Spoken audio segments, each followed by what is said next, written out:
Hello friends, आज हम बात करेंगे इंडियन बैंकिंग सिस्टम के बारे में। इंडिया में बैंकिंग किस तरीके से बाइफरगेट किया हुआ है, आज हम बात करेंगे उसके बारे में। जिन लोगों ने मेरा पुराना वीडियो नहीं देखा, एक बार जरूर देख लीजिए कि बैंक क्या करते हैं और बैंकिंग की हिस्ट्री के बारे में हमने बात किया है। तो चलिए ज्यादा टाइम वेस्ट न करके हम स्टार्ट करते हैं इंडियन बैंकिंग सिस्टम। ठीक है, इंडियन बैंकिंग सिस्टम।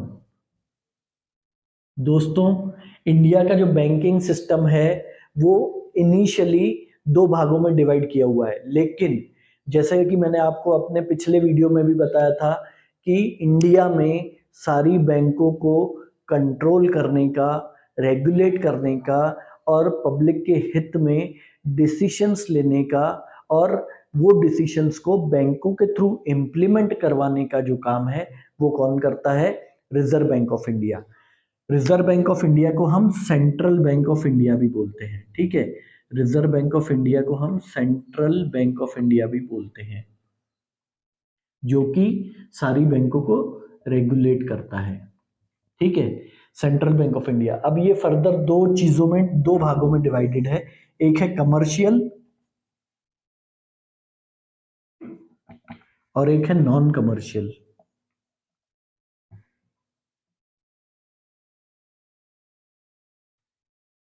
ठीक है, इंडिया का जो बैंकिंग सिस्टम है वो कमर्शियल और नॉन कमर्शियल दो तरीकों से डिवाइड किया हुआ है। अब कमर्शियल बैंक्स जो है उसको फर्दर दो चीजों में डिवाइड है, एक है पब्लिक और एक है प्राइवेट। ठीक है, पब्लिक बैंक्स में जैसे कि बैंक ऑफ बड़ौदा हो गया, पंजाब नेशनल बैंक हो गया, बैंक ऑफ महाराष्ट्र हो गया, स्टेट बैंक ऑफ इंडिया हो गया, ये सारे गवर्नमेंट बैंक्स हैं, पब्लिक बैंक्स में आ जाएंगे ये। ठीक है, इसके बाद प्राइवेट बैंक को दो भागों में डिवाइड किया हुआ है। ठीक है, एक है इंडियन और एक है फॉरेन।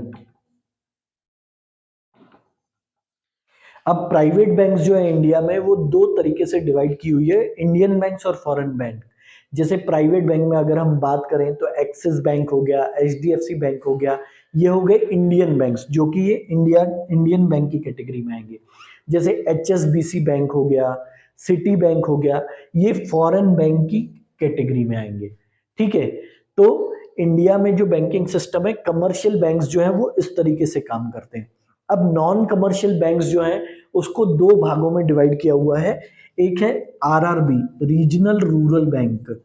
ठीक है, और दूसरा है कोऑपरेटिव बैंक्स।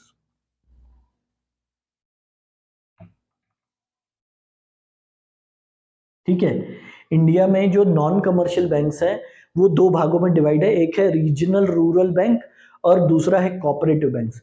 अब जैसे कोऑपरेटिव बैंक्स जो हैं, जैसे कि central cooperative bank, district cooperative bank या स्टेट कोऑपरेटिव बैंक्स, ये सारी बैंक्स जो हैं वो कोऑपरेटिव के अंतर्गत में आएगी।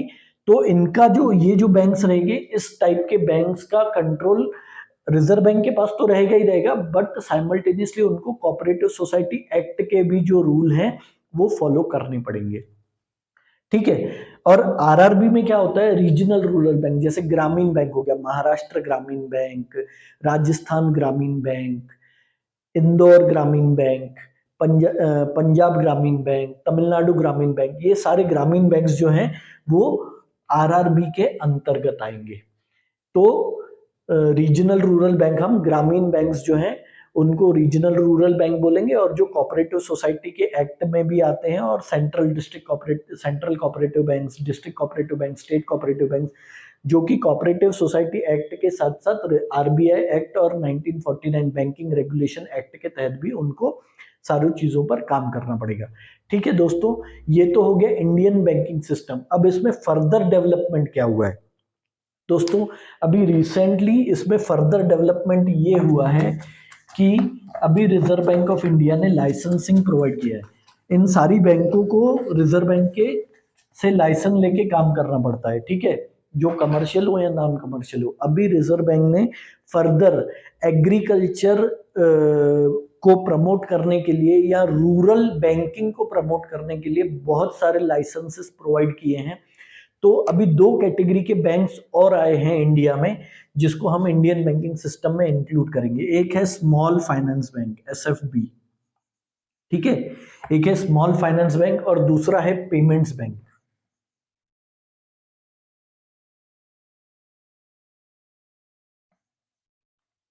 दोस्तों आपने नाम सुना होगा एयरटेल मनी, वोडाफोन MS, इस टाइप के जो बैंक्स हैं ये पेमेंट बैंक के रूप में काम कर रहे हैं और सर्विसेज दे रहे हैं। इसके अलावा आपने ईसाफ स्मॉल फाइनेंस बैंक सुना होगा, ईसाफ स्मॉल फाइनेंस बैंक, सूर्योदय,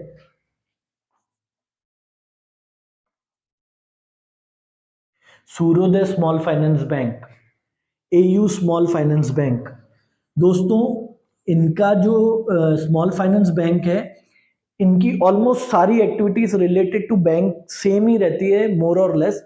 इसमें डिफरेंस ये होता है कि जैसे जो हमारे कमर्शियल बैंक्स है, पब्लिक बैंक्स है या प्राइवेट बैंक्स हैं, वो बड़े बड़े कॉरपोरेट्स को भी लोन दे सकते हैं और बल्क लोन दे सकते हैं, करोड़ों में, 1000 करोड़, 1500 करोड़, 200 करोड़, 300 करोड़।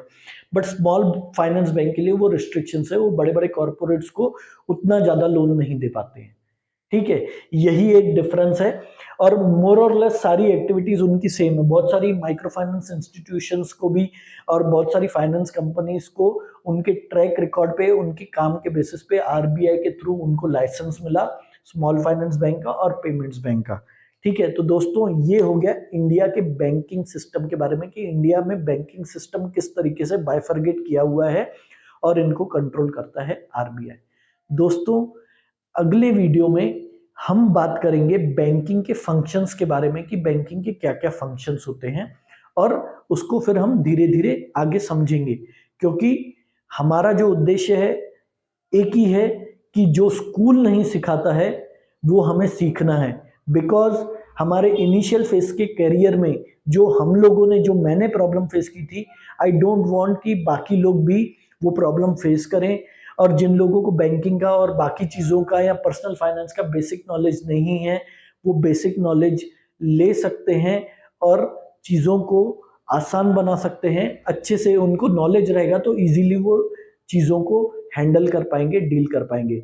मेरा आप सब लोगों से रिक्वेस्ट है, आपके फैमिली मेंबर्स में, फ्रेंड्स में या बच्चों में भी, बच्चों को भी इसमें इन्वॉल्व कीजिए so that they will get the knowledge of this particular thing what school doesn't teach. दोस्तों it will help them in their initial phase of career और उनको बहुत हेल्प होने वाला है। अगर किसी को कुछ भी इसमें समझ में नहीं आता है, कुछ डाउट है, आप कमेंट करके मुझसे पूछ सकते हैं। आई विल डेफिनेटली रिप्लाई, या फिर अगर बहुत ज़्यादा कमेंट्स होंगे तो I will do one thing कि सारी जो क्वेरीज हैं उसको एड्रेस करके एक सेपरेटली हम वीडियो बना लेंगे उसको सॉल्व करने के लिए, ठीक है। दोस्तों जिन लोगों ने मेरे चैनल को अभी तक लाइक, शेयर और सब्सक्राइब नहीं किया है, प्लीज़ मेरे चैनल को लाइक, शेयर और सब्सक्राइब कीजिए। और अगर इन्फॉर्मेशन यूज़फुल लगी है, आपको लगता है कि हमारे देश के हर व्यक्ति को, हर बच्चे को इसकी ज़रूरत है और उसे ये सीखना चाहिए, तो प्लीज़ मेरे वीडियो को ज़्यादा से ज़्यादा शेयर कीजिए। Thank you.